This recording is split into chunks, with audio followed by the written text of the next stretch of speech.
दोस्तों आज हम डिस्कस करेंगे इस बात के ऊपर कि अगर किसी पेरेंट्स को अगर बच्चा नहीं चाहिए होता है तो उसको बच्चा किस तरह से रोकना है।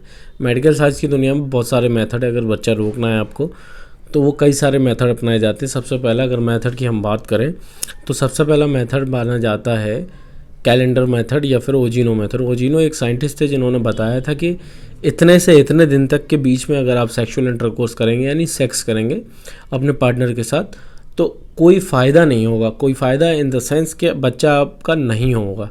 तो वो कौन से दिन बोले गए थे? जो मेंस्ट्रुअल साइकिल औरत के अंदर 1 से 28 दिन की होती है, वो 28 डेज़ की जो मेंस्ट्रुअल साइकिल होती है उसमें 7 दिन का एक तो ब्लीडिंग फेज़ होता है।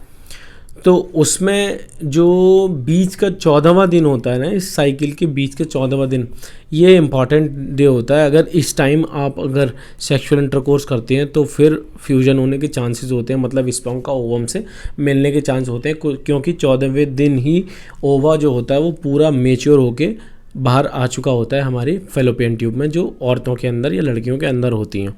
इतनी बात समझ में आ गई, जिनको आप आमतौर से नले भी बोलते हैं। ठीक है, तो सबसे पहला मेथड ये है कि आप मेंस्ट्रुअल साइकिल के शुरू के 7 दिन और एंड के 7 दिन अगर बीच में सेक्सुअल इंटरकोर्स करते हैं तो ये एक ऐसा पीरियड बोला जाता है, सेफ सेक्स पीरियड बोला जाता है, जिसमें कि बच्चा नहीं होगा। ठीक है, दूसरा मेथड अगर हम बात करें तो ये मेथड होता है अगर हम बैरियर मेथड यूज़ कर रहे हैं। बैरियर का मेथड का मतलब है कि आप जो कांटेक्ट बना रहे हैं उसके बीच में, यानी कांटेक्ट के बीच में एक लेयर होती है, चाहे वो पॉलीथीन हो, कुछ भी हो। एक्चुअल में वो एक प्लास्टिक होती है जो कि पीनस के ऊपर लोग लगाते हैं। ठीक है, या फिर फीमेल की भी होती है। चूँकि इंडिया में ज़्यादातर मेल यूज़ करता है तो वो बैरियर मेथड कहा जाता है। इसको कॉन्डोम, या फिर फीमेल की अगर बात करें फीमेल कॉन्डोम को फेमिडोम भी कहा जाता है। तीसरा मेथड जो हम बात करते हैं वो आमतौर से है स्पर्मिसाइड्स आती हैं, यानी कुछ क्रीम्स आती हैं, जेलीज आती हैं, जो क्रीम्स लगाई जाती हैं ताकि स्पर्म मर जाए। हालांकि 100% इन दवाओं में से कोई भी कारगर नहीं है, यानी 100% रिजल्ट नहीं देती है। अच्छा, ये स्पर्मिसाइड तो 100% है भी नहीं, इसका तो बहुत कम चांसेस होता है कि ये काम करे।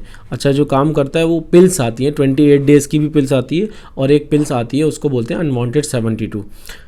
तो अनवांटेड 72 एक ऐसी दवा है जो अगर 72 घंटे के अंदर अगर सेक्सुअल इंटरकोर्स होता है भी बिना मेथड के, यानी बिना बैरियर मेथड यूज़ किए, उस दौरान भी अगर आप बच्चा रोकना चाहते हैं तो आप 72 घंटे से पहले पहले ये वाली गोली जो अनवांटेड 72 हो वो ले लेते हैं तो बच्चा रुक सकता है। चांसेस बहुत ज़्यादा हैं। अब आगे हम आपको बताएंगे अनवांटेड 72 वर्क कैसे करती है, 72 घंटे के ही अंदर क्यों ये काम करती है। हमारे वीडियो को शेयर करेंगे, चैनल को